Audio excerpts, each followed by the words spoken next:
Good evening and welcome to this week's episode of Sunday Night Live, your favorite automotive show where we take on all the issues. Because the better we get at what we all do, the better the customer experience. And contrary to popular belief, it's always been about the customer experience. That's what gets them coming back to you time and time again. So whether we're talking about the front of the house, the back of the house, the office, or even downstairs or upstairs, doesn't matter because they expect a great customer experience. So on tonight's show, we're going to talk about something very interesting. Glba. What is it? Is it a Wordle? No, it's not. It's the Gramm-Leach-Bliley Act. That's what it is. And I am honored this evening by the presence of some experts in this area, starting with my friend Tom Klein from a Better Vantage Point, Ray Gandy, CBIZ, and Atul Patel with Orbee. So welcome, gentlemen. Before we get started, why don't you each tell us a little bit about who you are, your background, and how we got to this point. Go ahead, Atul. You start. All right. My name is Atul Patel. I have been in marketing and advertising technology companies for most of my career. And so I've been around many of these sort of regulations that have kind of come through our industry, and whether it's CAN spam or TCPA. So this is only just another chapter in my journey.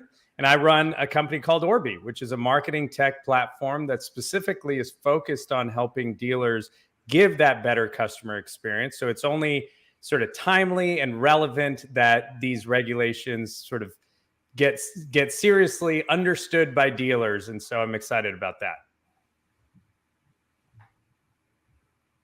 Tom, go ahead. Okay. Good evening, everyone. I'm Tom Klein. I have a company called Better Vantage Point. I'm a former auto dealer. I was a dealership owner for 30 years. My family's been in the car business since 1925, so almost 100 years. And I am a risk mitigation consultant, which means I help dealerships make sure that they keep the money that they make through risk transference, compliance, and dispute resolution. So it's great to be here with you again, Paul. Yep, and I'm Ray Gandy, happy to be a part of this distinguished panel.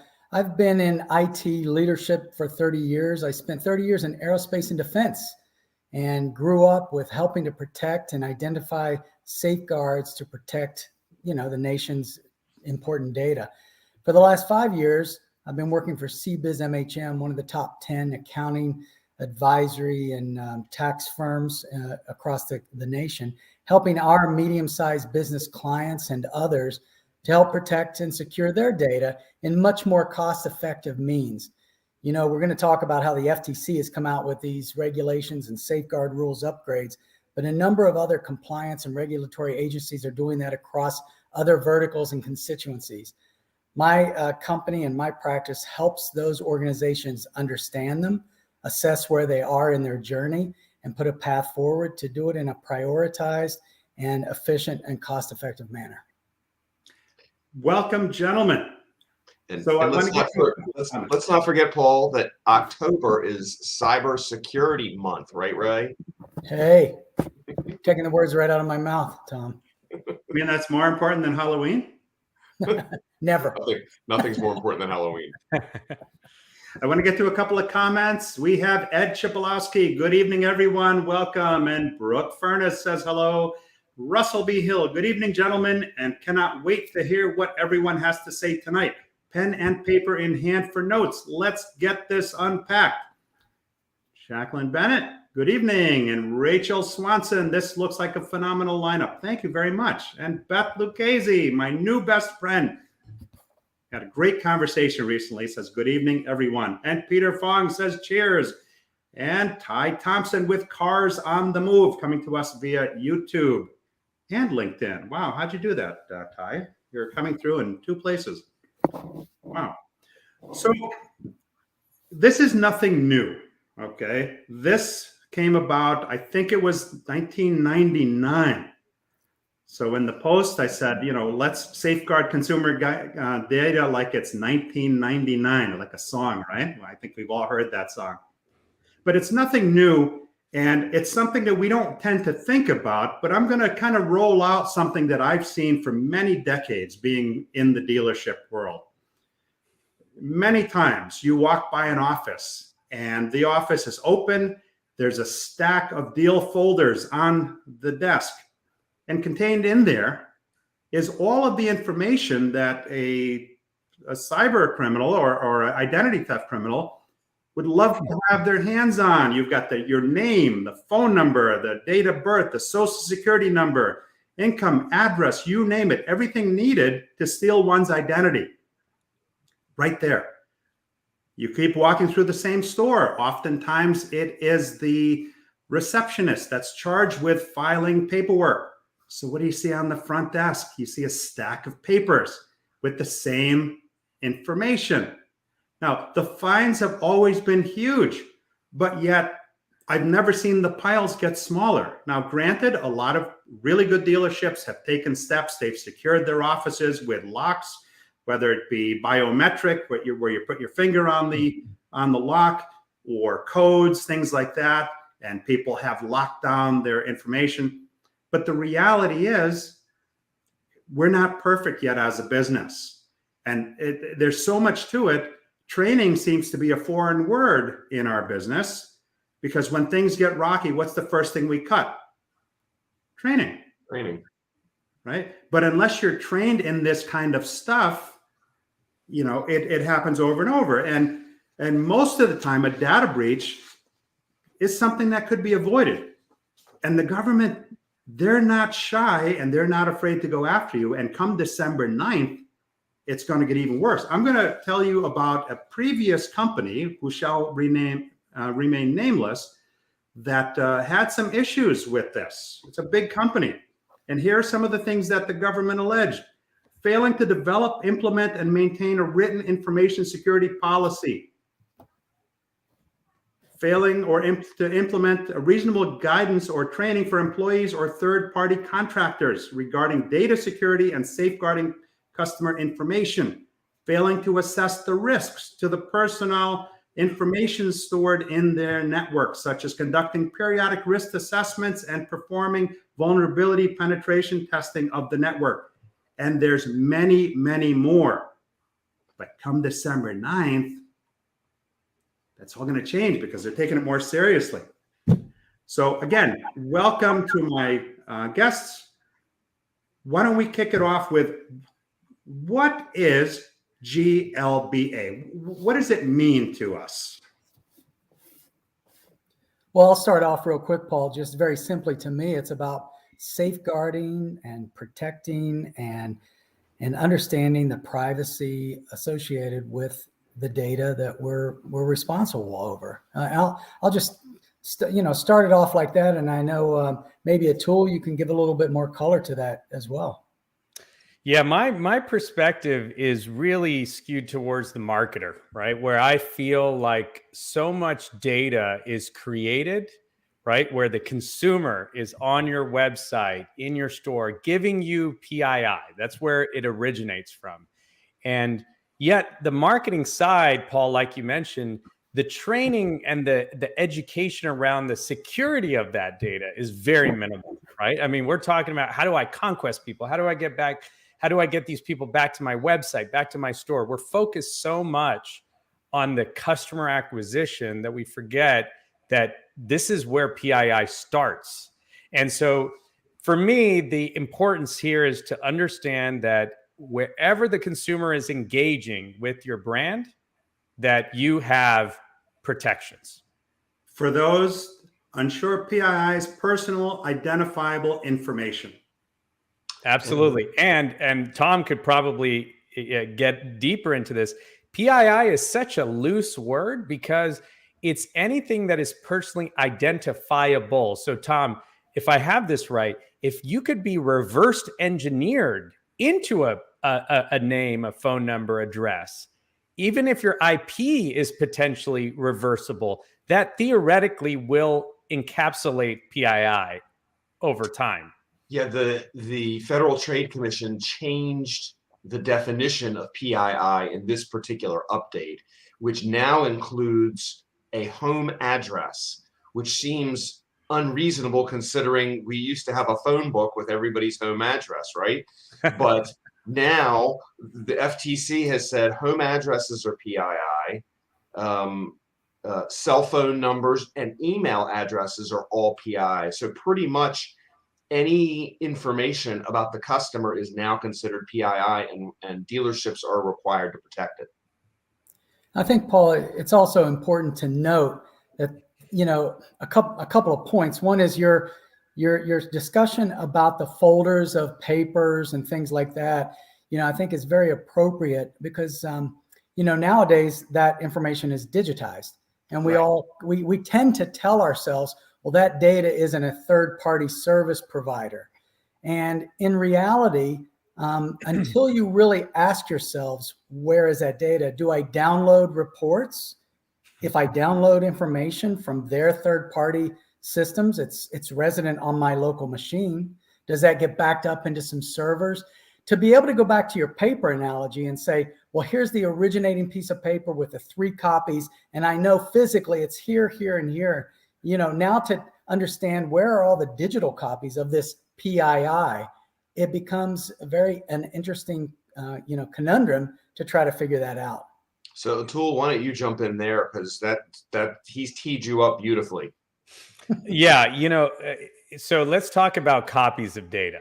Okay, that's a great conversation. And Ray, like one of the interesting things around copies, this is very parallel to media. You know how back in the day when we used to all download movies, that was a perfect time for a cop call, when we used to download music and movies, right? And you could play it, but increasingly the devices that you played the content in would start to block it because there were fingerprints in the content. That's a very interesting parallel here at some point, but copies of data is probably the biggest vulnerability, right? Where when data is created, it's usually created on servers, potentially not the dealer's own, right? Maybe it's a tool on their website where the consumer types in information. So now that copy, even before Ray, it's even downloaded. Where it started was already on another server away from the dealer. And then it comes into the dealer systems, and then it's used within the whole workflow. And one of those workflows where it involves third parties is you push this data out to third parties. You say, hey, marketing firm, take these people and go get them back. And you're literally sending PII. You're sending first name, last name, email, phone, even just email and phone. And you're giving them that information straight up in email usually. And that is the biggest vulnerability. And when you think about what they then do with it, they're giving it to potentially another service provider that they leverage as well. So, one of the important kind of mentions I wanted to put out here is Sephora. Now this is not exactly a direct correlation, but I think it's important, right? We all know Sephora, we may know Sephora here, but is a cosmetic company. So we all shop there. But basically, they had a lawsuit in California, right? And I think, Ray, you had mentioned this is not just federal. This is going to be state and more broadly. But Sephora paid $1.2 million in a California data privacy suit, where what was happening on their website, and this wasn't necessarily PII. So think about it. It's 1.2 million, and there wasn't even PII directly involved. It was cookies. You know how you sort of get a cookie put on someone's computer. So Sephora decided to monetize their first-party data through third parties without informing the consumer. So there's just so many dimensions of this, but it all comes down to, where is that data now? Where did it start? Whose servers is it on? And where is it going to go through the entire life cycle? And again, I think marketers are probably, I agree, Paul, the paper at the desk, I think that is within the walls, the physical building. So what's going to be easy is to look at what you're doing wrong and say, hide those papers, or let's lock up the door where the finance department is.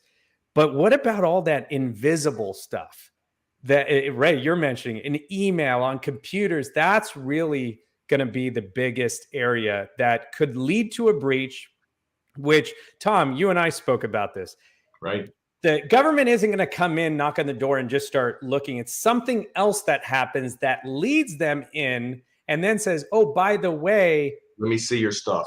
Let me see your stuff. Yep. So, And I think that's a good transition to make sure that everybody who's watching knows that data has to be encrypted both at rest and in transit, which means that you can no longer send STIPs through email, and you can't unless your email is encrypted, right? And so I think maybe spending a few minutes on how to encrypt the data both at rest and in transit, because I think that's kind of where, from all the different pieces and parts of this regulation, if they don't get that right, they're not going to get any of it right.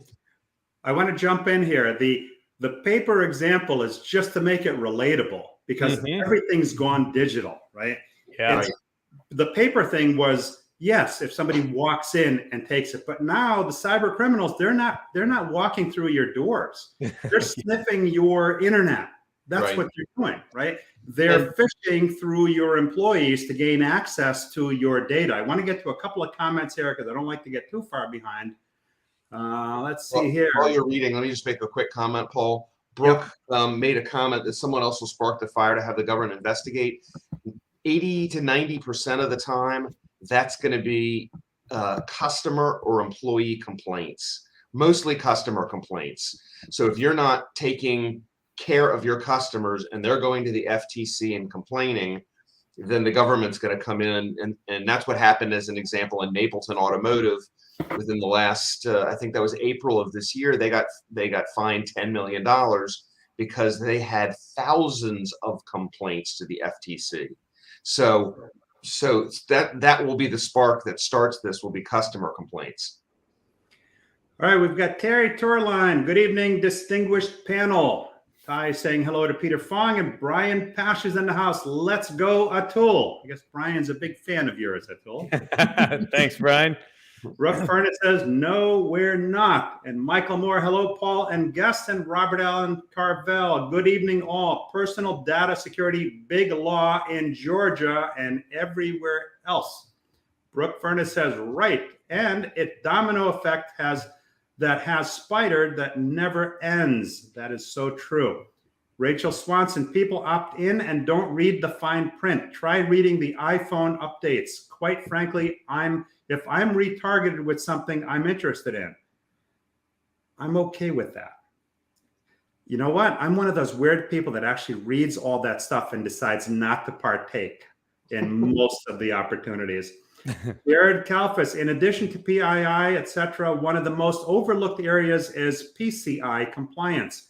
Payment card industry, credit cards. Retailers can lose their merchant accounts if they are not PCI compliant, meaning their ability to take credit cards can be taken away, which is destructive to any dealer or retailer. 1,000%, Jared. And Brooks says someone else will spark the fire to have the government investigate. Rachel Swanson, since it's being on this show, I've received 2 texts. People wanting to buy my house, which isn't on the market, annoys me. So yeah, and she says, I read all the fine print also, says Brooke. So yeah, the implications are huge, because now they can access all of your data. Something as simple as a phishing trip, where an employee clicks on a link they're not supposed to, compromise the system. I've been in the business for decades, and I don't remember even once, not one time, having training on cybersecurity. It's only because I'm one of those techno geeks that's into that kind of stuff that I learned about it. But as far as dealerships I've worked for, I've never seen it, and most of the people I've spoken to have never seen it either. Well, it's You know- something you mentioned there, Paul, and that is one of the 9 elements within the FTC safeguards rule, which I'm sure we'll get into. But training, awareness, that's just one of the basic things that these regulators and other bodies are looking for organizations like dealerships to do.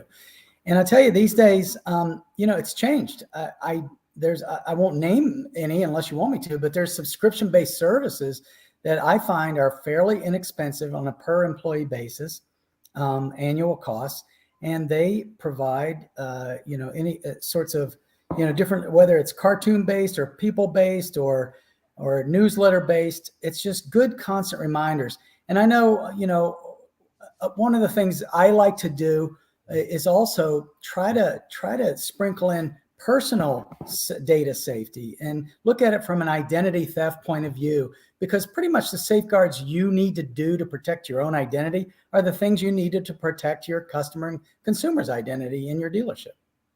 Mhm. And we've been doing this for, we're no different than the banks. And the banks have been complying with these rules for many, many years. Absolutely. And you know what? The GLB, Gramm-Leach-Bliley was sort of put into place during the Clinton era, if I have that right, Tom. But what's interesting is it's like a sister to HIPAA compliance. Right. They all happen near the same time. I think it was in the span of 6 months, maybe 24 months or something like that. So everything we as consumers, as individuals are used to when we go to the doctor's office, when we try to access our blood test results, the 2-factor, all those elements that has sort of fundamentally changed how we interact with our medical system is the same with this. It just so happens now from banking it moved over to auto dealers. And that was like the big leap. Now you're talking about $10 million fine. I mean, that's a big number, no doubt. But if you own a dealership, what do you say to all the customers that have been doing business with you for decades that you now have to pay for security monitoring for 2 years? Well, let's pause there for a second, Paul. So let's take a guess. The average dealership, is it fair to say that the average dealership has 250,000 names between the service records, the DMS, the CRM? Is that a fair number in your opinion? Too high, too low? But probably. Atul? Yeah, that's good. If you include the CRM, there's probably more. But so let's do some quick math, okay, Paul, since you brought that up. In case of a breach, in case you have to buy protection for credit protection for all your customers, it's about $9 a month. So let's do the math. So that's about $100 a year times 250,000 people, which is $25 million. And I think you're on the low side, Tom. Oh, I think I'm on the low side too, Ray. I agree with you. Yeah. But when people are considering buying cyber insurance, of which I can't imagine running any business without it, and Ray, you may have a comment on that. Consider those upper limits, because that's not even include somebody who actually has a problem. Somebody steals their identity and goes and buys a house with it, right? Are you responsible for that? But at a minimum, 250,000 times $100 is $25 million. Go ahead, Ray.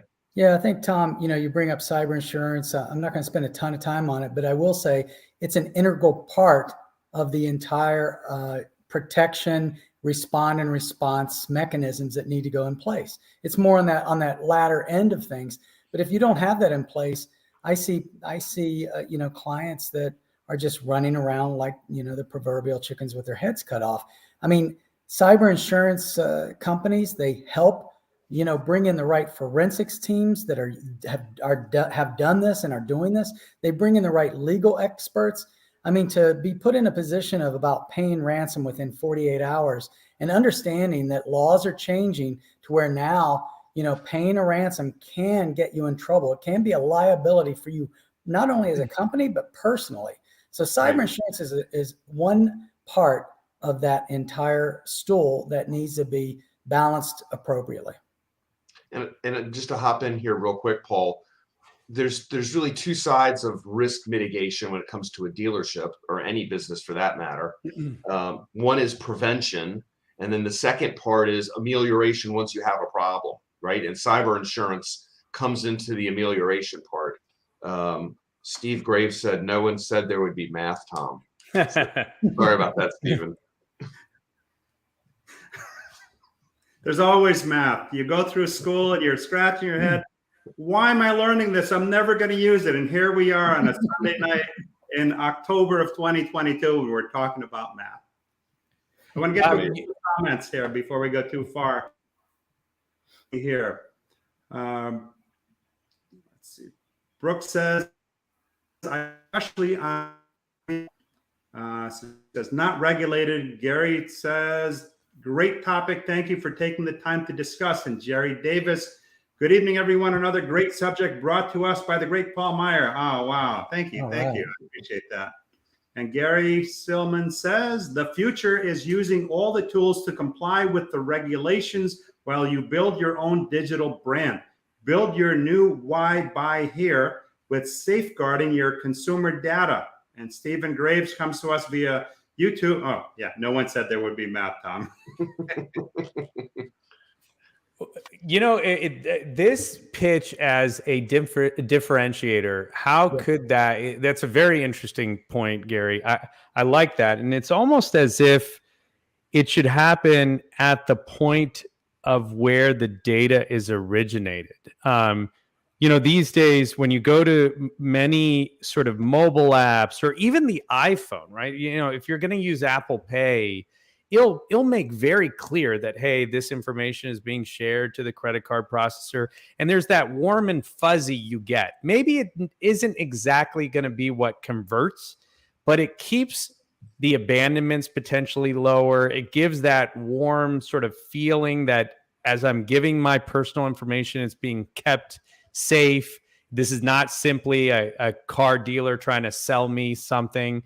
And so I do believe that there's some great messaging. And by the way, this is not new. The idea of the trustee, if you guys remember, right, there used to be that trust symbol in fact, I think it still is when you go to e-commerce sites, they have all those emblems, you know, like, right. Of course, there's your Visa, MasterCard, Amex, Discover, but then you have all these different, you know, validation certifications, if you will. And I think this could be a very interesting one to put there, assuming you actually truly get ready for that compliance behind the scenes and you could legitimately say it. But once you can, I think that would be a very good way to engage a consumer. You know, Atul, I'm going to take it one step further because I do understand this conversation is built around consumers and customer information, but I'm going to take it at the employee level. I think nowadays folks are looking to work at organizations that will protect their data as well. And so it's to me, it extends beyond what the FTC is calling about. And it goes back to the original thing that Paul started out with. And he started talking about, he used PII, but I'm just going to say it's any critical and sensitive information that the way I define it, that if it got lost, stolen, held for ransom, or it appeared on the dark web for sale, that would impact your brand, impact your dealership, impact you personally. Well, then you need to protect it with these sorts of things that the FTC is talking about to protect it. We're going to focus in on consumer and customer PII and that type of data, but I'm going to say it extends into other areas as well. Now, I'm not a purveyor of identity theft products, but I do highly recommend them and I use them. Okay, and I'll give you a perfect example because that phrase, you don't know what you don't know. Well, if you don't monitor it, you definitely don't know. So I have this service that gave me an alert that an email address of mine was found on the dark web. It tells you where the breach occurred. And guess what? It was a dental office that I had gone to that apparently, alleged, of course, makes money selling that email address to other places. And somehow that got into the wrong hands. Most of the time when there's a breach, you know, at a dealer, we complain about the cost of the DMS. Yes, it's expensive. And we complain about having access to it. Oh, they're holding my companies for ransom. Well, no, they're not, because a lot of times what happens is they try to circumvent the system. They come up with these these passwords and user accounts that get shut down rather quickly by the DMS company, and then they just come up with a new one. But the bottom line is we need to take this serious because it's happening. It's been happening. And the ultimate responsibility falls on the dealer. Now, Tom talked about $25 million expense. Atul talked about a $10 million fine. That in two instances, that's $35 million right there. Plus the shame of it all. Mm-hmm. Who is going to go back to a dealership that didn't care enough about them to safeguard their information when all of that technology is available and has been for quite some time? It's just good business, Paul. I mean, besides the fact that you are required to protect the customer's information, it's just good business because you don't want to call that third generation customer and tell them that their information's now out on the dark web. That's just not a good conversation that you want to have. Yeah. And I'd say sort of, you know, when we think about everything you have to do in the safeguard rule, you know, dealers should not try to achieve everything all at once. We know that's not practical, but there are stepping stones and there's ways to get there. And any regulator, and maybe Ray, Tom, you guys could give a thought on this, is if they come in and see that you're doing real legitimate work towards these protections, that you could basically get a ticket or say, all right, well, let's continue doing what you're doing. Show me where you're at in 6 months to a year. How does a dealer now all of a sudden look at this giant rule and take baby steps? I certainly am all about sort of the marketing area being the most vulnerable, and that's where I want dealers to target the most. But what are your guys' thoughts on that? Yeah, I'll kind of go first and take it over to you, Tom. I mean, I think I mentioned it before, but there's 9 elements within this safeguards rule. And as I look at the 9, I think, well, you know, where do you start? And my clients ask me, where do you start? Number one is, well, who is, it's actually is the first one, security supervision. Who is the person representing your dealership that understands all this? Now, if that's somebody inside, fantastic. If it's got to be somebody outside, you got to consider that. And there's multiple ways that we can get into those details some other time. But I mean, you do need to have a named person. The second next thing. 1 second, Ray. That's the qualified individual or CISO. Yeah. And since you are a CISO, Ray, why don't you tell everyone about that? Yeah, they used to actually use the word CISO, a Chief Information Security Officer, in this safeguards rule. I think this version has now moved it into qualified individual. And, you know, it's some of this stuff is a little subjective and it hasn't been specifically identified. But I mean, let's be honest, some of this is a little, at least to me, it's intuitive. If you don't understand these 9 things, then you're not qualified, right? You need to read these 9 things that you need to do. If you are asking, well, what do you mean by a risk assessment? Then yeah, you're not there yet. And you may need to have some training for that internal person to get up to speed. But in the meantime, bridge the gap with what I'll call, you know, there's fractional and virtual Chief Information Security Officer services out there. There's individuals that, you know, could on a part-time basis represent. You don't need to hire a full-time equivalent. You know, that's just, you don't have to do that. But you do need to have somebody who understands what this stuff means for you. And it needs to be economical and practical and all that good stuff. And I know you can find that. The second biggest part of this is the risk assessment. And, you know, they came out a few years ago. Well, back in the 80s and 90s when I was in aerospace and defense, you know, NIST, the National Institute of Standards and Technology, came out with a security set of standards and controls that the government, you know, anybody doing business with the government aerospace needed to follow. Well, I mean, that's huge and crazy. And over the last few years, you've seen small and mid-sized businesses get attacked. And they've taken that framework and they've modified it to be more understandable and more easy to follow and to implement. And so there's a number of those security controls frameworks out there. And it's important that the number 2 thing on this list is to have a risk assessment against a security controls framework. We're all used to being audited against financial control frameworks. So this isn't a crazy idea. It's just the next evolution in cybersecurity, similar to financial information, having financial controls. This is cyber controls over your critical and sensitive information. And then I think the two others worth mentioning is we've already mentioned staff and training, but then vendor security reviews, because I think I saw in some of the comments there is, a lot of our data is held with third parties. And, I don't want to take up much more of my time, but, doing vendor security reviews and not just passing over the responsibility of that data to a third party without A, asking questions, B, obtaining compliance reports, doing things on an annual basis. Vendor management from a security point of view is paramount to one of these 9 areas.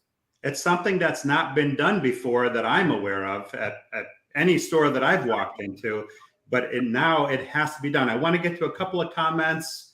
Rachel Swanson, and then you add another layer of dealers working with vendors who are compliant with legal backing. Yep, we just covered that. Joe Chambers, hey everyone. Every Sunday morning, we get together on something called SDL, or Service Drive Live.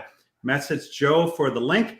It is a group of fixed ops professionals that talk about best practices, what happens. So every Sunday morning, 8 a.m. Eastern, message Joe for the link. Thanks for tuning in, Joe. Gary says, one portal to gateway all the consumers' information on the dealership secure portal. And he says the law passed in 2003. I mean, think about it. 2003, right? That's almost, we're coming up on 20 years, but it seems as though, and I'm part of the car business, so collectively we are all to blame here. We don't seem to move very quickly on this type of stuff. We tend more to be pushed into situations than we are the first ones to step on and say, hey, this is great stuff. Let's do this for our customers. No, it's not how it works. Brooke says companies need to come together and resolve the ADF/XML elephant in the room. Let me add some thoughts on that. What Brooke is talking about, and most dealers know about this because that's how leads are moving around in this industry. When a lead is generated, let's say by a third party, or even on your own website inside of these forms or chats, how that lead ends up in your CRM so that your BDC, your salespeople could call that information is through an ADF. They literally email the lead. Now, this is going to be something that's going to take a lot of work to overcome. You can't really encrypt an XML file like Brooke's referencing, but there's certainly ways to change how that information even originates. So my vision, Paul, I've been thinking about this for a while, where anytime a consumer gives information to a dealer, the dealer should be the only one who has it. So if there's a vendor that has some new cool whiz-bang tool on websites to improve the experience, do that part, but you don't need the PII to make that work well. So let the dealer control the PII, let the dealer get a copy, and now there is no movement of this PII anymore. So we've been sort of working on ideas like that because I think that's going to fundamentally shift not only the ability to follow what Ray kind of mentioned in terms of compliance and knowing who has data, but it's just going to shift control. We can't forget one thing that's very interesting about this whole GLBA. The FTC is almost handing to the dealer the permission to take back control over their data from their vendors. Indirectly, this thing could actually help dealers say, hey, vendors, you don't need a copy of this PII. Do you want to go get a $20 million policy? Then have a copy. But if you don't, give me the information, delete it off your servers, keep all the other important sort of non-PII stuff that makes your system amazing.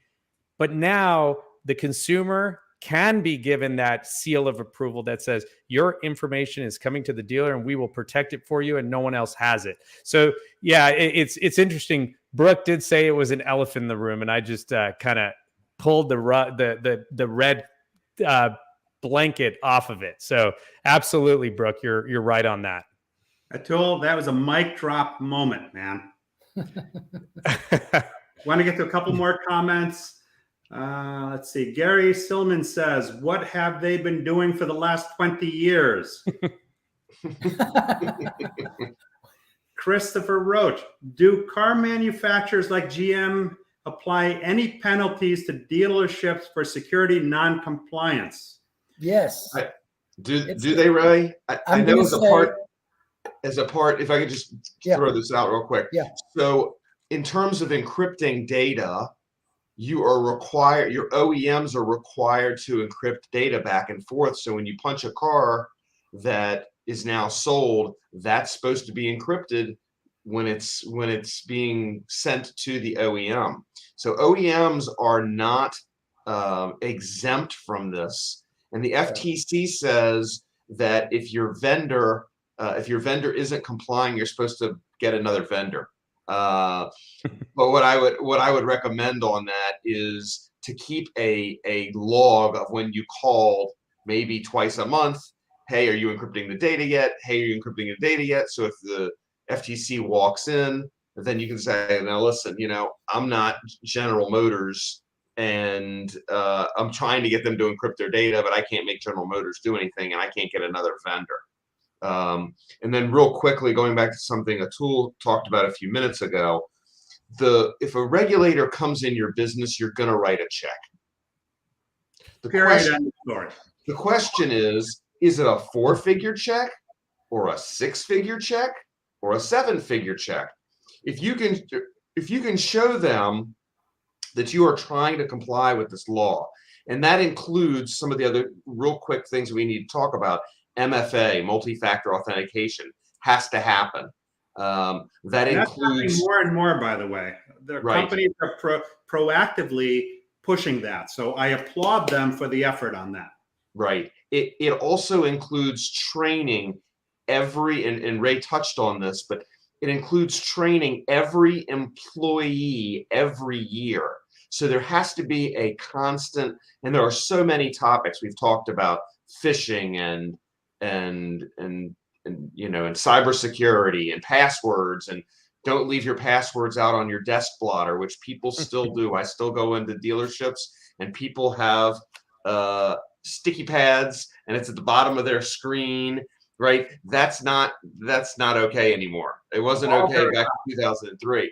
But these are all things, and if you can show that you are trying to comply with this, then I think you're going to be writing a 4-figure check instead of a 6 or 7-figure check. And there are some softwares that will help with this. They'll help track what you're doing and help you with the vendor management and help keep track of all those things. But I think it's important to know that the OEMs are required to do this too. I want to get to a couple of comments. Rachel Swanson, cybersecurity is a must in-house or outsourced. Can't stress that enough, because when the chips fall, they fall in your lap. So you're responsible. And even though you've taken the steps to say, hey, this is what I'm trying to get done, they don't care so much about what you're trying to get done so much as to what you are getting done. And you still bear the ultimate responsibility. Jerry Davis says it's the best group of fixed ops SDL and the place to be. To my earlier SDL comment. And this is where to be on Sunday night. Thank you, Jerry. Brooke Furness says CRM need API, evolve, working together.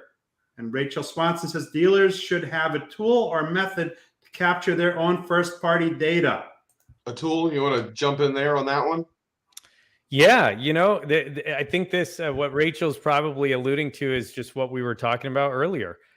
Dealers have become dependent on so many other tools and vendors and systems, which is where this vulnerability is the most. And so having your own mechanisms to capture this information. And what is first party data? First party data is actually this data we're talking about protecting. It's data the consumer gives you and that it's yours. First party meaning the dealers.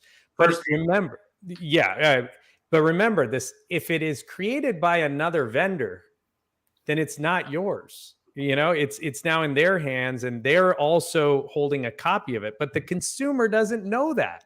So when there is a breach by a vendor, and you have to be the one that delivers the message to the consumer saying, hey, I'm sorry, there was a breach in your information. And this has happened, right? We as consumers, whether it's Home Depot or Samsung recently had a breach, and usually it's not these companies themselves, it's who Home Depot was using that got breached. Ray, talk a little bit about that, right? Because so many times the breaches we hear about outside of auto, and in most use cases, it's not the company who has to report it, pay for the free credit monitoring, pay off of their insurance policy. It's some other vendor that caused that mistake. Yeah, I think I see a comment here by Mark Williamson. Why does the dealer have to have the control of the data? Why not the third party? Shift the responsibility, liability. Well, guess what? It's all intertwined and mixed and intertwined. In terms of, we use third parties, but those third parties also use third parties to do what they do. Many of the, I won't name names, but the applications you use, guess what? They're using Amazon Web Services. They're using other sorts of storage and infrastructure services. Those supply chain attacks are on the rise because the hackers know that if they get to code that's within every piece of server that's common out there, they'll get more data. So there's a lot of supply chain attacks. At the end of the day, when we talk about, let's just keep it twofold, the dealer and the third party. The third party has responsibilities to protect your data. There's no doubt. And they have liability and they have responsibilities. But it's our responsibility as dealers to at least ask the questions, to look for compliance reports, to be able to say, how are you protecting our data? And guess what? I know you would think they would mind it. I used to work for a company where we had this is going to show you the age. We had an internal payroll department, and I was in internal audit. We cut checks for employees on site. We were the payroll service provider for an aerospace and defense firm, right? And I was in internal audit, and we audited the controls of that payroll function. Well, when ADP became the third party that performed the function, we all said, man, we want to audit them. Well, so did every other client of theirs. And what came out as a result of that was, we're not going to let everybody come in and audit controls. We're going to have an independent firm audit our controls. We're going to issue what's called a SOC 2 report. And so it's very easy and common these days to ask a service provider like ADP, can I have a copy? I'm one of your clients. You do payroll for me. I would like to see a copy of your SOC 2 report. Now, number one, we got to be willing to ask the question and get the copy. Number two, we got to be smart enough to know what it says and what it means. In the SOC 2 report, they self-identify what are other third parties they're using. There's a lot of rich information. Now, I'll go on record to say, ADP, just like, Amazon, a lot of these big companies, they have some really good SOC 2 reports. But when you look at the vendors you're doing business with your critical data, your PII of your customers, your consumers, and you make that list, you need to have this vendor management program, and at the very least ask for SOC 2 reports or compliance reports, or even get somebody knowledgeable on the phone to talk to them, how they're encrypting, how they're using MFA, how they're doing access provisioning, all the normal sorts of things. If we don't ask these questions and we just assume they're protecting our data, then we're going to see a list on the dark web of our customers and our dealers' customers on the dark web for sale. There's a very famous case. I think I can say, some of this stuff, where there was a security researcher who frequents the dark web, and he saw a lot of credit card information for sale. And he noticed a common thing. They had all been to a Sonic drive-in. Well, he calls up Sonic drive-in behind the scenes, says, I think you've been breached. And they're like, no, you're barking up the wrong tree. You better not say anything, blah, blah, blah. I think at the end of the day, he had a blog, and he published, if you've been to, Sonic, you might want to look at your data and change some things. So, and then they came out after that and said they had a breach. You don't want to find out your customer's data is for sale from anybody. You want to do everything you can to make sure that doesn't happen. And that's what these safeguards rule is all about, is just trying to take it a step further. And I think Atul said it, earlier, this is a journey. And Tom mentioned it, that the journey just needs to be started. It needs to be formalized, and you need to have a plan of completion. And that's what the regulators, that's what the FTC, that's what your customers, that's what your employees want to see, is you're taking it seriously and that you have a plan and you're executing it to the way you can. I'm on a board of directors for a not-for-profit financial credit union. And I've been on that board of directors since the mid-90s. And this was back when they weren't as digitized. Over the years, they did mobile deposits on phones. I mean, crazy stuff, right? At the time, there's been more digitization, strategic movements of digitization of products and services and information.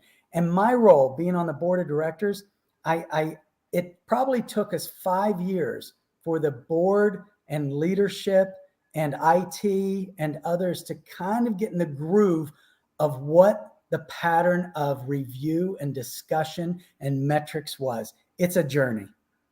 I want to jump in here, a couple of comments, and I want to address Joe's comments specifically. Brooke says, I have seen CRO/CFO leave out all kinds of sensitive info. I think we've all seen that. Now, here's Joe's comment. This is so far out of most dealers' wheelhouse, it's sad. I've sat through several vendor presentations on this and was really surprised at the vulnerabilities in the automotive sector as a whole. Now, what he's saying there just basically backs up what I said earlier. It's not anything anybody knows, but now it's not that you're asking them to do you a favor, it's the law, right? You have to, and they have to comply, because if they don't comply and give you that information, doesn't mean you're not on the hook. You're still on the hook. So either they're going to have to supply what you need to protect yourself and your customers, or they have to go. It's that simple. And a lot of times companies make decisions on money. All right, stop me if I'm lying. This guy's or this gal is only this much money and that other program costs that much. Well, maybe it's because that other company spends a whole lot more to make sure that their data is secure and that they're not exposing themselves or you or your customers. So when the shit hits the fan, I would duck. Well, and it's also, we don't want the dealers to get what one dealer calls a case of the yets, that it hasn't happened to me yet, and so I'm not going to worry about it yet. There's a dealer in Northern Virginia last year, I think it was 2021, who got tagged for $7 million on ransomware. I mean, this happens. And just to mention, the ransom, if you have cybersecurity insurance, better check your sub limit to make sure how much you have in ransomware, because the typical policy, and Ray, you can correct me if I'm wrong, but the typical policy that has $1 million, you think, oh, well, I have $1 million. Usually there's a sub limit of $250,000 for ransomware. It's just not enough, in my opinion. When you look at these dealerships that I was in Park City last week with a group of CPAs, and I asked how much a typical dealership was worth. I said, was it 20 million, 15 million, 25 million? And like a chorus of CPAs said, no, much higher than that. So let's just, one said 30 million, one said 50 million. I mean, when you're protecting $30 million of assets, to put blinders on this issue is not practicing good risk mitigation, we'll say. I want to jump in to get to a couple of comments, but before I do, just letting everybody know there's so much content here, we're going to go over. I'm just letting you know that up front. I hope you guys are okay with that. All right, so Gary, Rachel Swanson, great point, Ray. And Gary says the inside of the dealerships needs a total remodel. Take the walls down to the studs and rebuild back with new secure cyber control. There's so many appliances today. When's the last time somebody did an audit of their internet appliances You'd be shocked to see how many stores have appliances that are beyond end of life, meaning that the security patches and updates ended some time ago. And guess what? This stuff is happening every day. There are people sitting in rooms for a living, doing nothing other than looking for ways to crack code and to come out with things. When you think you have a security program for your computer, guess what? The security program discovers new problems based on particular algorithms. It may not have seen that particular issue. And when Tom was talking about ransomware, this is a beauty, okay? Because in my opinion, and I'm not a cybersecurity expert, but in my opinion, most, if not all, ransomware can be avoided by simply training your employees. More often than not, it's that email or text message that somebody opens up that it used to be you had to click on a link. Now you don't even have to in some cases. It runs an executable the minute you open it without clicking on the link. Paul, the most recent one I've heard is, are you interested? The email says something like, "Are you interested in seeing what everybody else makes at the dealership?" Oh gosh. Well, it's interesting. We've gotten some of our employees have gotten these emails that are supposedly from me, and it'll say something like, "Hey, I'm with a client. Can you get me this Apple gift card? I need to get," right? And we've gotten pretty good. Well, number one, there are tools within our email system and so forth that let us block more aggressively. You're better off missing a message that's important than having another 100 that shouldn't get through into computers. But our team has gotten used to either getting a good chuckle or checking with me or other individuals within our organization, because it's so easy to graph your entire company through LinkedIn and start emailing one another, or the hackers could do all that, right? And then, Paul, to your point about Wi-Fi and things like that, you could walk into how easy is it to just walk into a dealership and just sit down at one of the tables and just say, "Yeah, I'm just waiting for my friend to come or my wife to come," or "No, I'm good. I'm probably going to just check out this car." And they could be doing all sorts of things within the network. From the parking lot. From the parking lot. Yes. That happens all the time. I was in a dealership up in New York and doing my rounds before I would see the dealer. And I pulled out my camera and this and that. And the general manager calls up and says, "Hey, you got to not leave this stuff out." He said, "I didn't leave anything out." The dealer said, "I'm looking at the picture." Hey, so Atul, you mentioned social engineering and business email compromises where they act like you, and your employees are getting better at that. But now the hackers have taken it to the next technological level, and they're doing deep fakes. And man. Hopefully most of the people here will at least look up deep fakes on 60 Minutes. But they're going to take all the words that you're saying in this broadcast, and they're going to leave a voicemail of something like gift cards, give these out. The ability to create deep fake video, deep fake audio, that's just wrong. Is ridiculous. I mean, I was telling some people about this too. I mean, it's going to be used for sales tools where a voicemail is left, but it's fake. It's reading a prompt, but then it sounds like the salesperson. So it's inevitable that all these things we want to do, right? Even when we think about the customer journey, it is inevitable that you're going to need different systems to make that customer journey perfect. And so you're going to have third-party systems. You're going to have data in lots of places. It's just kind of what you do with it. But yeah, the deep fake piece is really scary. I don't even have an opinion on that yet. We're really kind of putting an exclamation point on a topic, one of the 9 areas, which is training and awareness. And there's going to be folks coming out of here saying, "Oh, I didn't know about deep fakes." And now they're kind of we're starting to talk about some things around the corner that to be wary of so that we don't fall victim to it. And if you go back in time to when the people were falling victim to those gift card scams, and guess what? Some still are. We just need to keep the word going forward as to what are the most recent ones, what's happening, what's going out there. I want to talk about Joe Chambers' comment there that says this is so far out of the dealer's wheelhouse. It's sad. I think we might have missed that one, or else I didn't hear it. But I'd say, Joe, you could strike out the word dealer there and put almost any market vertical in there. Colleges and universities, manufacturing, every single one of them. Nobody feels comfortable with it in this space, which is why we need to just take it a step at a time. You need to find that partner that will help you take it a step at a time in bite-sized chunks and just, I'm sorry to say it, but relax through this requirement.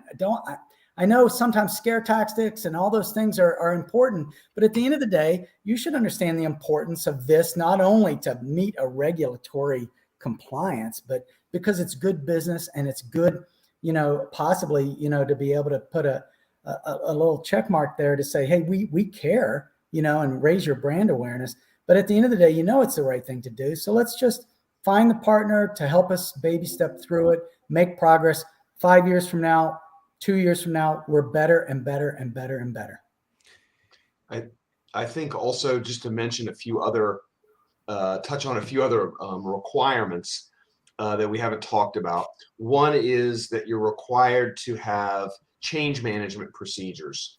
So, and what that means is that maybe it's the qualified individual, if he gets hit by a bus or he gets fired, that there's a written policy, right? A written incident response plan as part of this, how you'll communicate not only internally, but also with law enforcement, who's the person who's supposed to talk to law enforcement about this, who's going to talk to the media. All those parts need to be in there, the incident response plan. But it's important to have change management procedures, not only in this, but in other areas of the business as well. But that is a requirement. Are you suggesting there's turnover at a dealership? No, I would never suggest that. Another quick thing that I mentioned, if you're an auto groups have a really unique opportunity to get a lot of ROI on this conversation, right? Because you're not just a single rooftop that could have a security vulnerability. Every procedure, every policy, the binder of procedures, the systems you put in place could be applied to all of your stores in a very sort of universal fashion. So, I think dealer groups especially should take advantage of this and then apply these sort of rules one store at a time, and as they're buying more stores, this will be part of the diligence process, right, Ray? I mean, I would imagine that if you're going to buy a store, you're buying potential liability. This goes back to, I think it was Chris Roach who talked about OEMs and, are there penalties? Penalties, I don't know. I think it's the cost of doing business. And I think that if we want to continue working together, OEMs and dealers with third parties, we all have to understand how important this topic is and be able to say, this is what we're doing. Happy to share throughout my constituency, including what we need to share with our clients, customers, and others, what we're doing to protect the data.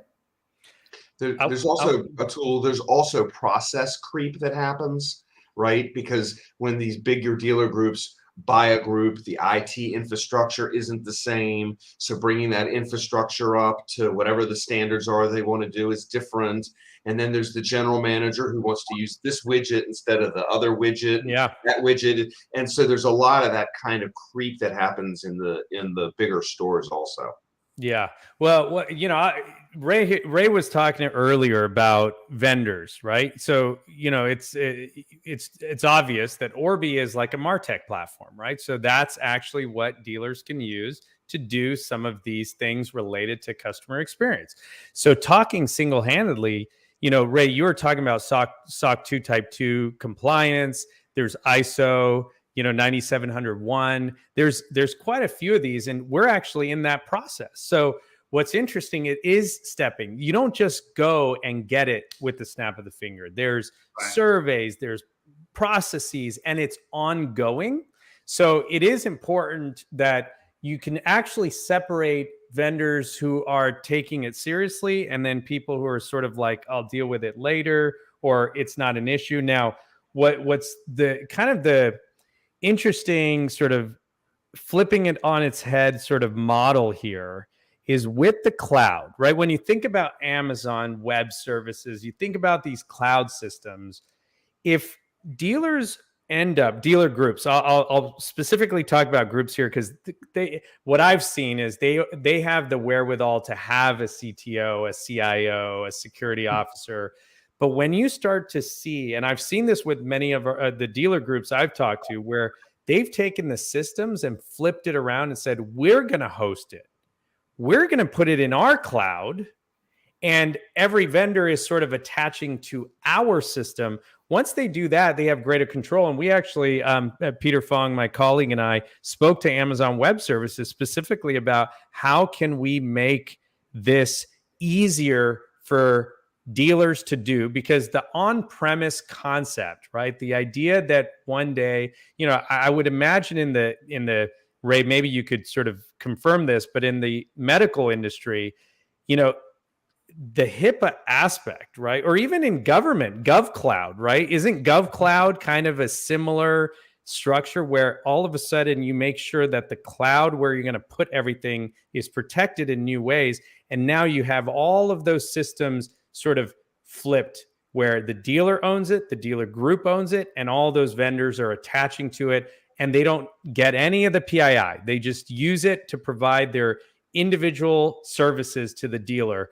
Is the GovCloud and HIPAA, how does that correlate when it comes to kind of using the cloud? Yeah, I think you're hitting on something there. And I think it's, kind of like you hear of public cloud services and private cloud services. And I think these are, kind of group segmented private clouds underneath an overarching, larger cloud. So that your tunnel, it's a private cloud of information that's overarching within a particular regulatory or governmental agency or oversight. So I think you are hitting on some futuristic sorts of things there, for dealers and others that, maybe being considered at other levels, but that is what you're talking about. What I find very interesting is that we are so adverse to change, right? But yet when these changes happen, when you look at it holistically, they really benefit us, right? So here we're seeing the dealer is getting back control of their data. That's huge, because for how many years have dealers been complaining that, hey, it's my data, but I feel as though, maybe it's really their data. No, it's your data. And look at something as simple as electric vehicles, right? Retention has been horrible. 7 out of 10 customers don't come back to us to service their car. Now, as we get more into electric vehicles, what we're learning is that that's going to give us a boost in the arm for retention, because the customer is going to want to come back to the dealer because it's a specialized area. So, I always look for the silver lining in every cloud, no pun intended on the cloud. But this really is something good, because it's giving us another crack at pulling our business back, limiting our exposure. I love this stuff. So Paul, go ahead, Tom. Just real quickly, when we're talking about protecting customer information, remember that you have to have a procedure in your used car department. When people trade their vehicles in, you have to wipe their data off of the car, right? Because people don't typically, they have all their contacts and maybe who knows what people keep in their cars, right? Their contract they keep in the car. They keep the loan and lease contract in the glove box. Absolutely, but also you should install a procedure to make sure that you delete the PII or the profiles is the word I'm looking for. Yeah, like when you rent a car, right? And you're like, let me go connect my Bluetooth, and there's like everyone else. Unbelievable.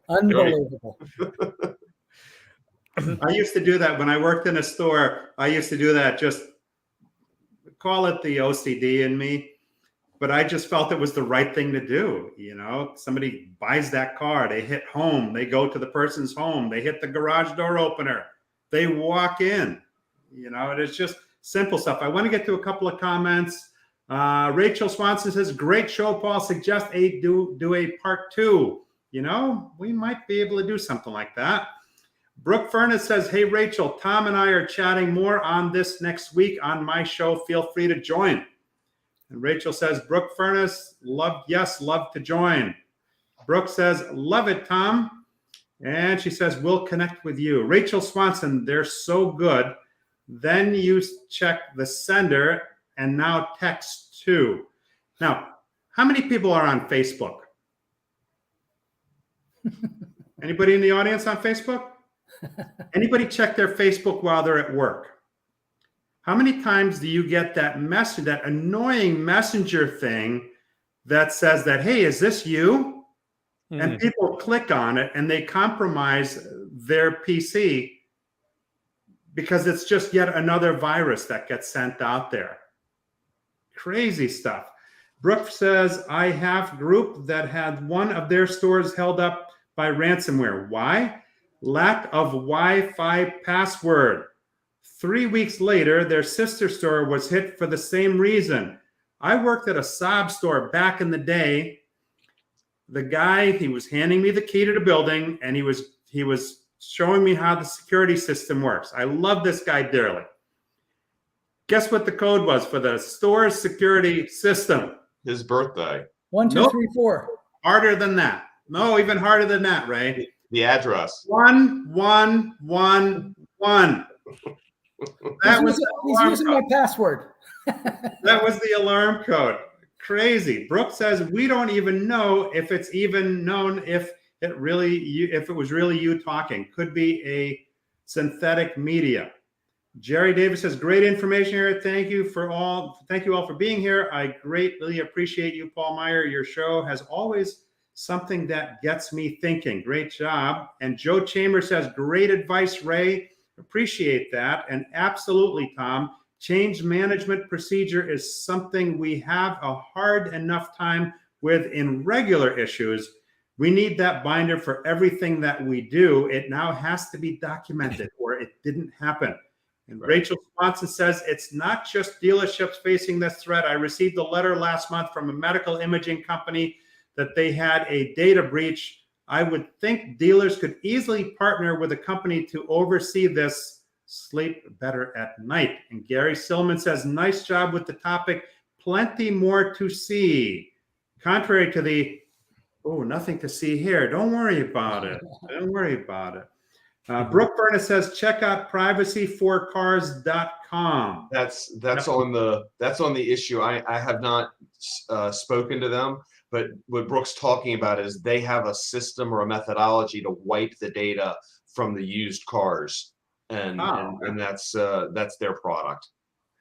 And then, a lot of us travel also. When you need to charge up, you see all those people huddled around the charging stations, kind of like the homeless people around a fire dumpster. And they plug in their USB charger into the charger at the airport. Now, I'm going to let you in on a little pro tip here.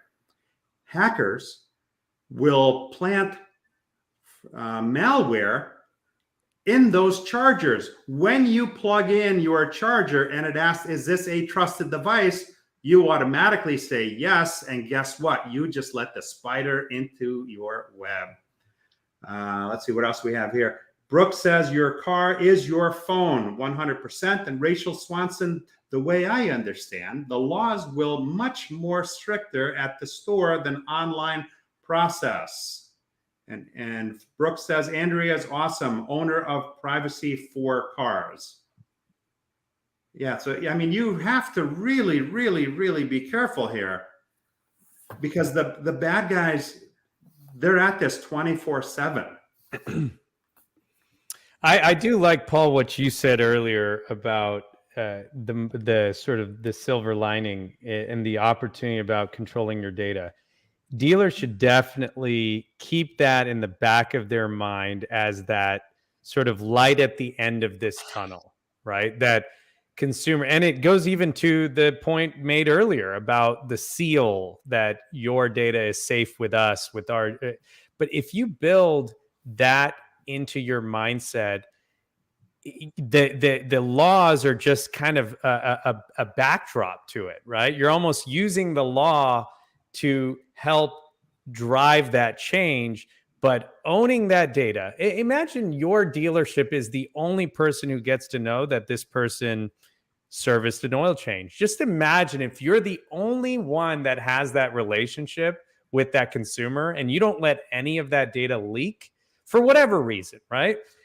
That is so powerful from a retention standpoint, from a relationship standpoint. It's amazing. I mean, that's the side effect of this whole thing. And Atul, just to chime in there, it amazes me when I see dealers report all that stuff to Carfax. I don't get it. There are so many. I mean, apparently you get a discount if you report all your service tickets. But what an incredible, in my opinion, bad business decision. And it opens you up for liability too, because if it shows that you changed the tires and put new hubs or whatever you did, and then 3 years later they get into an accident and the cause was the tires, you're just going to get dragged into the litigation. I mean, I don't get that. And any dealers who are watching, feel free to call me so we can discuss that. But and there's also PII there, right? Because that's an issue too, is you're reporting, and so that has to be encrypted too. You know what? Speaking of that, and Paul, I know you were going to say something, but let me just finish this thought. VIN is now in the list of PII, is it not? Yes. The VIN number is, and of course, VIN's on your lot to sell, has maybe some history to it, and maybe that's a different story, but probably still the same. But the fact that you could take a VIN and figure out its registration data, and then figure out where they live, and then figure out their PII, the rest of their PII, and then their phone number. This is why the VIN number itself is private information, which is kind of mind-blowing. Well, that kind of turns everything on its head, because here's how I look at it. If I'm looking to buy a pre-owned car, I want to see the VIN number. I want to check to see if that car is legit, because oftentimes titles get washed between states. Right? Somebody buys a car, they sell it or report the title lost. They sell it out of state. Now you could end up buying somebody's car and find out that when you go to the Department of Motor Vehicles to register that car, guess what? You can't register it because there appears to be a lien on the vehicle that did not appear on the title of the car that you purchased and paid for. Or it was salvaged or flooded or whatever the case may be, because there are a lot of states that have less protections, and they're able to wash the title, which is you take a salvage title and you go through the state, the DMV, you follow their procedures, and you get a clean title afterwards. Happens a lot. So what happens now? Dealers spend, maybe not right at this point, because we're in a seller's market, but we've already seen that the winds of change have started to blow, right? And it's not going to be long before we go back to before COVID, when the chief complaints I used to hear was inventory costs are choking us and there's not enough people coming through the door. And they go back to spending stupid amounts of money through these third-party lead providers. These same people that send your information to several dealerships, or maybe they send it to you initially, but there's a window of opportunity that you have. And once that window expires, they then, it's been brought up, legal cases, they sell it to your competitors. What happens to all these guys and gals? That, by the way, that happens both in lead generation, but also the cookies and the listening on your website. And you know, again, that's where the Sephora thing came about. So there is absolutely so much data leakage here. But you know, I think the hope is out of this conversation, what Ray pointed out is important, which is stepping stones, right? And I think that there are topics here that we're bringing up that dealers sort of tend to dismiss, which is, around vendors, around lead gen, around PII, around forms, chat programs, all those things. If the dealer starts to just ask that question and have that conversation with their own sort of chief marketing officers, their IT people, just that conversation alone will create opportunities, simple opportunities to knock out one at a time. Tom, what do you suggest are some best practices right now that dealers should start to implement? First thing I would do is start on MFA. It's super simple. There's a product called multi-factor authentication.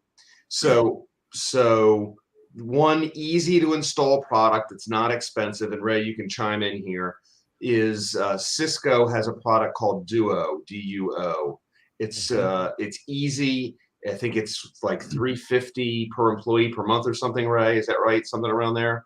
Yeah, I think, yep. Something right around there. Easy, simple. I would get started there. Second, take control of your data. Call Atul, have conversation with him. If you can take control of your data, you're going to be a long way into the process, because then you can control your vendors, which you're required to do, have them sign off on it. The third thing I would do probably is look at some of these software companies that provide kind of a central tank, and they also provide training. That's probably 30% of it. If you can get the training handled and get the vendors handled and document what you're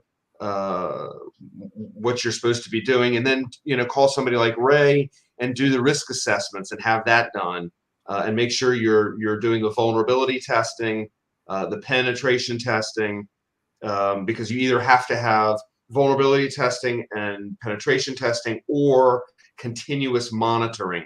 Continuous monitoring is expensive. That's a choice that you can, that you'll have to, from a business and risk perspective, decide if it's something you want to do. Is do that, and then you're going to have to make sure that all the computers have patch management, right? To make sure that they always continually get updated on all the newest security features. So that's kind of the 1, 2, 3, 4, 5 where I would start, Paul. And Ray, what are some of the tips that you would put out there?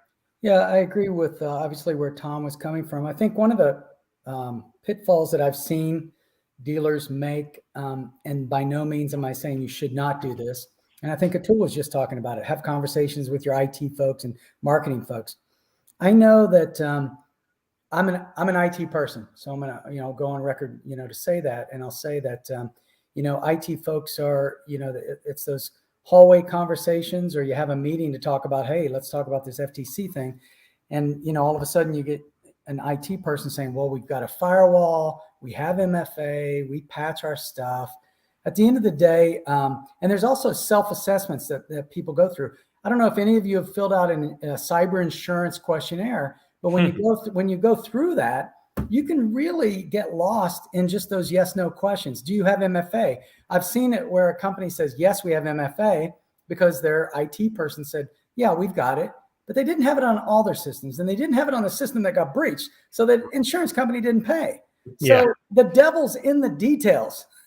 Hold on a second. You bring up a very important point there. Okay. The insurance company didn't pay because they did not take the steps required. It's like leaving your key in the ignition of your car and the door unlocked. If somebody walks off with that car, Running. Did I hit? Is there willful negligence? It's like drunk driving. You're not getting covered.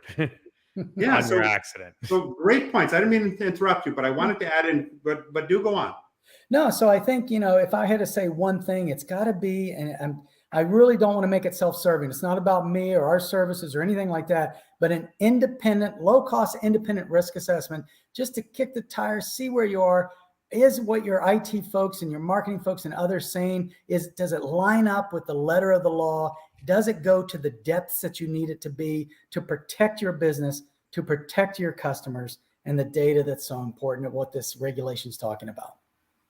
Now, to piggyback off of what Ray just said, okay, I think that a crucially important step is the training for all of the people in the store, because more often than not, it's a person. Okay, we all get the emails. Someone logged into your Facebook. You're immediately going to be panicked. You click on that email, okay? Or they may have gotten some information about you on the web just by looking at your Facebook or some of your other social media, send you an email saying that they have some dirt on a particular item that they really don't have dirt on. But guess what? That cutesy little test that you did where you put in all of those password hints that they harvested, they send you something like that, and now you panic and you click on it. Okay, so by training all of the people in your business, and I say business, not just dealerships, because it's every business. If you deal with the public, if you have email, and I think we would all agree that there's not a person other than a dead person, and even they have emails. They just don't use them anymore. But everybody has email. And that's where a lot of the breaches happen. But so training, I think, would be key. Now, do you guys you set this up for companies and you do like mock attacks and things like that to see whether or not you can get in or get past the people? Yeah, we have those capabilities and services. We provide incident response, tabletop exercises, just to sit around and talk about different scenarios like ransomware and who's going to do what. I've done one recently with a client where out of that, the response was actually pretty good, but out of it came the request by the organization that we should document this in a playbook so that if a key person is gone, you could just go down the list and say, these are the things to do. So it's just an important aspect to it. And I think I see a comment from Jacqueline Bennett on insurance companies use the application to determine coverage, and answering the questions correctly is very important. And that kind of goes back into, sometimes those forms just say yes or no, but I believe there's always spaces to be able to add more information, to be able to say, we use MFA on here and here, but we don't use it over here and here. So I think that the devil's in the details in answering those questions, establishing the relationship with the insurance broker and provider, and being able to go into further detail. And remember, it only takes one slip up. It only takes one breach. Atul, some best practices you want to put forth? I would want dealers to think about their marketing efforts and where data is being sent out. Let's where data originates and where data gets sent out, and doing it sort of audit around that. Understand, just being aware and saying, Whoops. Uh-oh. I think he just got hacked. This was not planned. While we're waiting for Atul to come back, let me just get to a couple of comments. Let's see here. Brooke Furness says, Tom, I interviewed probably 5 months ago. Rachel Swanson, yes, VIN definitely PII along with phone maids. And Mike Fisher, hey, Mike, agreed. There is technology today that dealers can track all communication, docs exchanged, etc., between their employees and customers equals FTC compliance. Rachel Swanson says, great summary, Atul, with a punching emoji. We'll see that on the replay. Brooke Furness, key point, those companies are only 30%, not 100%. She's talking specifically about some of the software tools that are out in the market. And some of them might have you believe that if you just follow the software that you're good, and that's not the case. So that is definitely worth sharing. 30%, that means that 70% of the time you're SOL. No, it's just 70% of the work to be done, like all the stuff Ray was talking about. That's got nothing to do with the software. That's all the rest of the stuff that you as the dealer or the business owner have to do to be compliant with the GLBA. Yeah, so you can go implement. If they just buy that and think they're all set, Right. then they're 70% not so much. set. Sorry to cut you off. Yeah. No, you're right. Joe Chambers, awesome informative show, Paul. Thanks all four of you gentlemen. And you just covered Jacqueline's question. Atul, is he coming back? Is he in Florida? I don't know. I don't think so. I think he's in Houston. Okay, he just came back. All right, we have. He's back. Right. There you go. Sorry about that. Do you guys hear me okay? Oh yeah. All right. Yeah, you had asked. I don't know how much of that anyone heard, but None. focus on in addition to what Ray and Tom have said around action items, say do a quick assessment from a marketing standpoint where data is coming in. Know all of those channels where PII is coming in, because that means there's a copy elsewhere, and then where is information going out. An simple example is, who do we send our CRM data to provide us marketing services? Getting that list in place is going to be a huge stepping stone. I'd want dealers to just get that list and pause and then reach out to one of us. And then when you have the conversation, it's a lot more open-minded. It's not like, I don't want to hear it. I don't want to see it. Just tell me how to fix it. When you see the exposure and you list it all out, that's when you start to really want to solve the problem. Now, in your DMS, you have the ability to print out everybody that comes and goes, right? Everybody that visits your DMS to either pull or push data, you can have a report on. Because keep in mind, some manager 3 managers ago may have signed up for a program. He left the store or she left the store, and a few other people have also left, and nobody else has taken the initiative to even find out what they're paying for. Receivables are just that. Their company is used to paying them, and they know they're paying 20, 25, 30 companies, and the bills just go out. There's so many times, if you don't audit what your bills are, I've gotten bills from companies that I don't even do business with. So it's bills and it's access to data. And Paul, to your point, sometimes vendors aren't doing this on purpose, but somewhere the plumbing underneath their business model, there's some leak of data. You just can't trust it. So absolutely, just like you go through your monthly subscriptions on your credit card, which hopefully everyone does. But you sort of want to check that log. And I've seen one of those reports from one of these big DMS systems, and it's amazing. It shows you every company and what module they have access to, inventory, this, PII. That information is gold for this audit purpose. So definitely everyone should ask that question and get that list. And you know what the interesting thing was? When you asked the dealer to print such a report, there are many that didn't know there was such a report available, but then the look of surprise on the person's face, like, oh, I didn't know. I didn't know we were paying for this, and that. Wow. Go ahead. And just as a follow-on comment to what Atul said, part of the Gramm-Leach-Bliley regulations is that you have to have a data retention policy, and you have to have it written and it has to be executed. So kind of a colleague of mine said that the FTC is kind of looking at this like too much data is just liability. And if you've got customers who haven't been in the store in 15 years and they haven't serviced their car, they haven't bought a car, why are you keeping that data? Because if you do have a breach, then it's just one more piece of liability that you have. So and you can't even legally SMS or email people from 10 years ago. Legally, legally is the operative word in that sense. I got a couple of comments here. Let's see. So Hi, Brooke.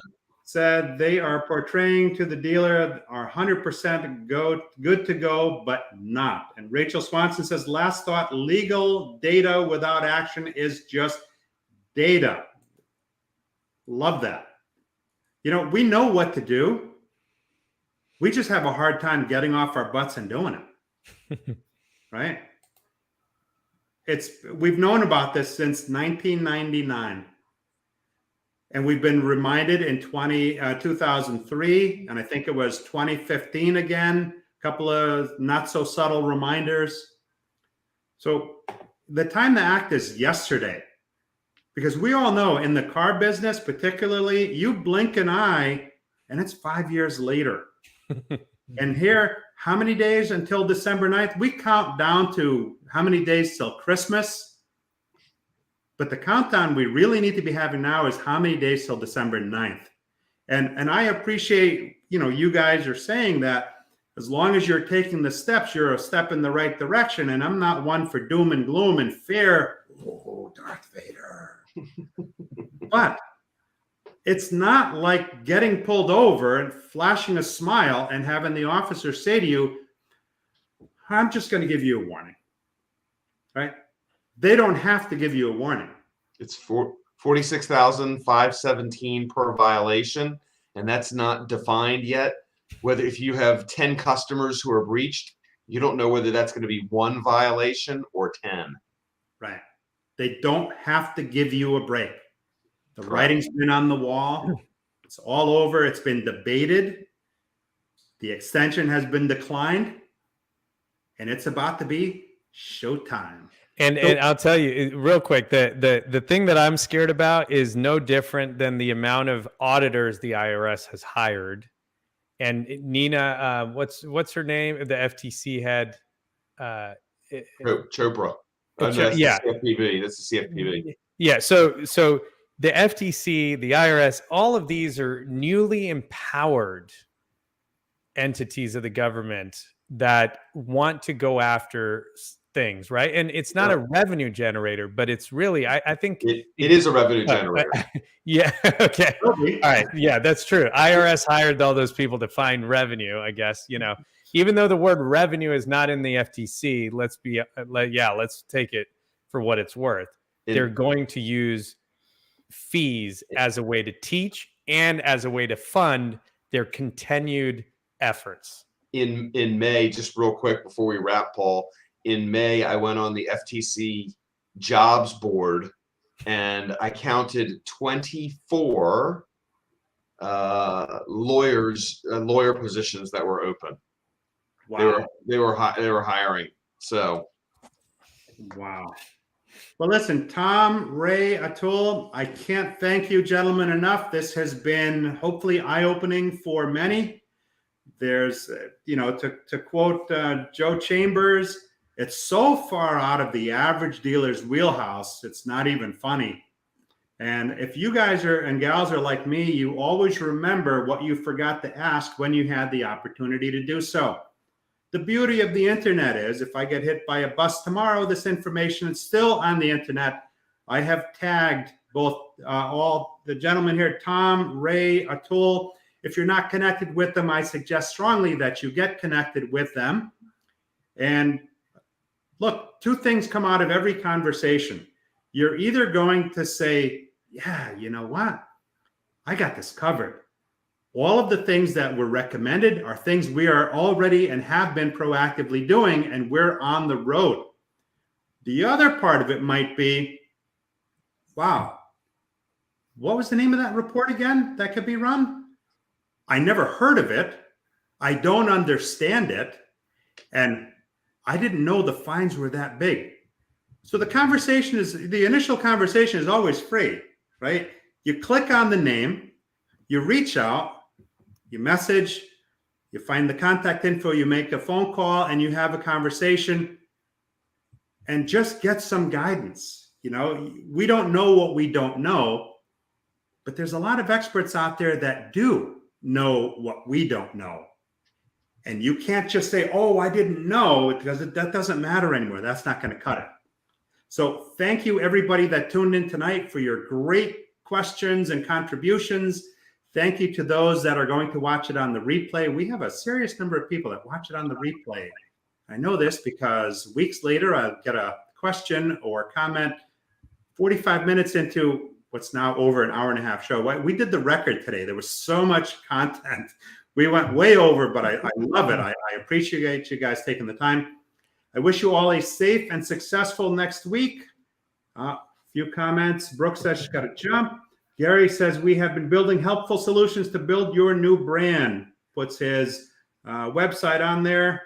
Mike Fisher, great meeting, well done. And he says the most valuable commodity I know of is information. Gordon Gecko. Gordon Gecko. So you guys stay on for a moment after we tune off.